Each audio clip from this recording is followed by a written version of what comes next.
The Package by Laurel and Natalia. Troy was a 16-year-old studying in sixth form college, living with his mum and three younger siblings. They were not the wealthiest family. In fact, they were quite poor, struggling, and mum dependent on the welfare state and whatever she could earn part-time. Troy's girlfriend was Lucy, whose family was wealthy. She never needed to ask for anything.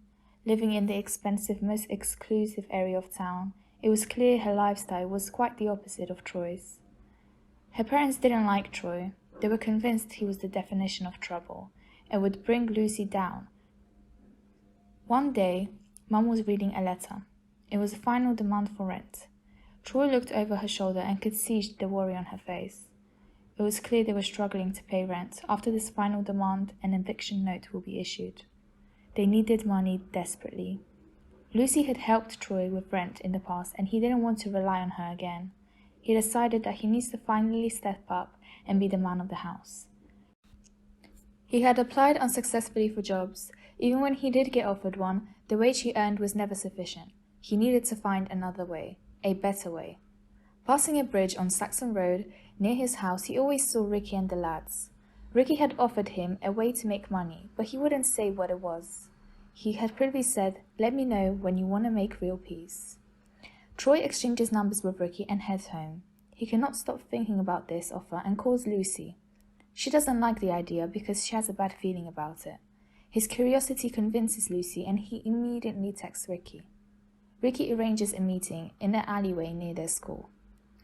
Thursday morning, as Troy was approaching Ricky, he couldn't help but wonder what Ricky was handing over to a younger lad. He went over to Ricky and is given a parcel and tells him not to open it. Troy needs to take it to the other side of town to meet someone who's waiting for the delivery. He is told that for every parcel he delivers, 30% of its value is his. Troy finally arrives at his destination and hands over the parcel, but suddenly it drops out of his hand.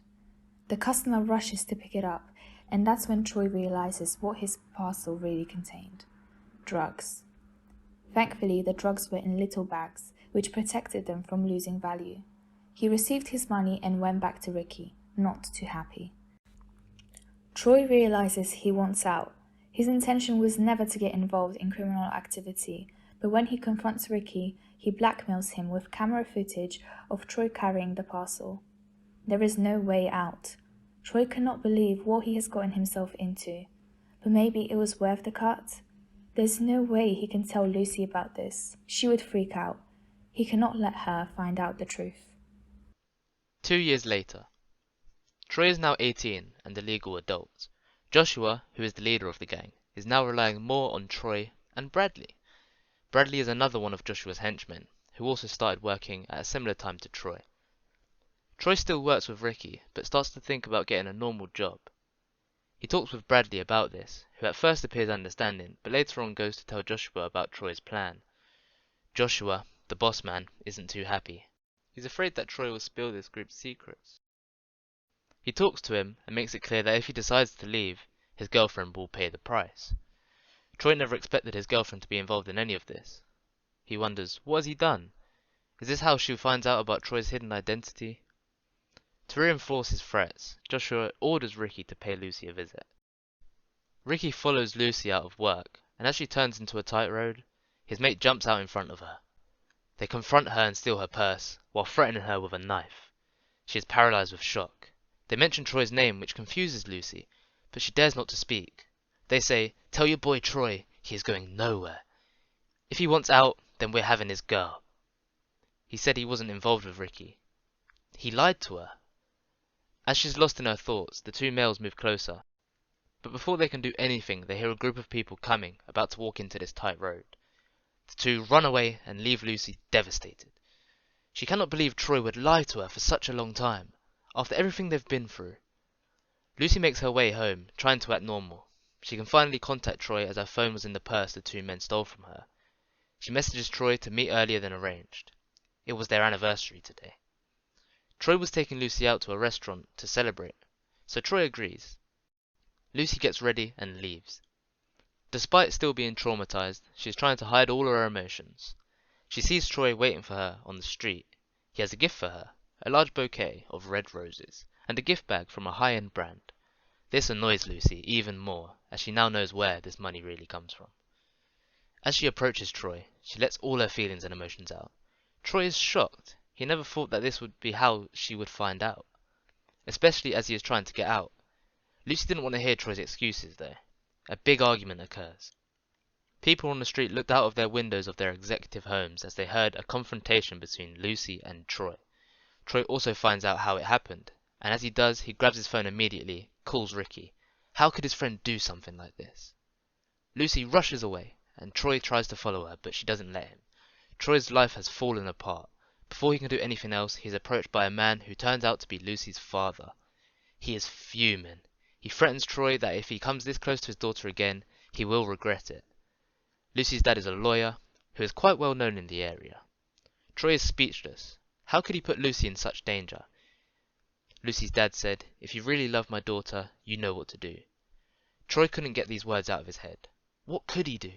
Troy again and again tries to call Lucy, but receives no answer. He isn't aware that Lucy's phone was stolen.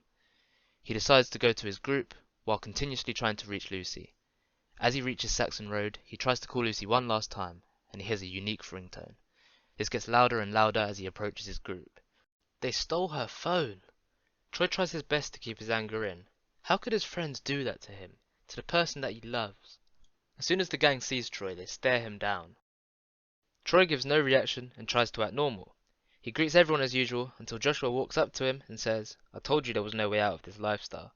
Troy looks up to Joshua and nods. Troy proves he is a loyal lieutenant by finding a new supplier who has a much lower price than their current one. This way, Troy gained Joshua's trust again and reassured him of his position in the gang. The supplier is on the other side of town in a deceitful area. This is something the whole gang has to get involved in. Joshua is reluctant at first, but gives in. They are meeting him for a drop-off next week. So next week comes, and Troy and his gang are getting ready to pick up the parcel from the pickup spot. Ricky is the one picking up the parcel, and the rest are just watching from a distance, blending in with the crowd. Before they make it to the spot, Joshua makes Troy help Ricky pick up the parcel. Troy isn't too keen, but he decides to go anyways. The parcel was waiting for them on a bench near the end of the park. It was near the main fountain. The two men look around and pick up the drugs, which were placed in a brown shopping bag.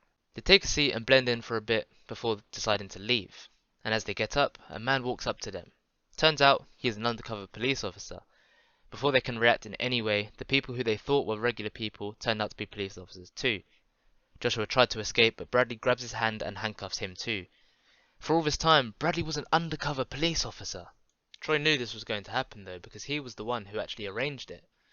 He could finally be free, and the police also handcuffed him, but out of nowhere, Lucy's dad walked in and reassures Troy that he will get him out of this. Joshua and Ricky were convicted of numerous crimes and were not getting out of jail anytime soon. Troy also went to jail, but for a much shorter time thanks to Lucy's dad and his will to change. The end. Thank you for listening.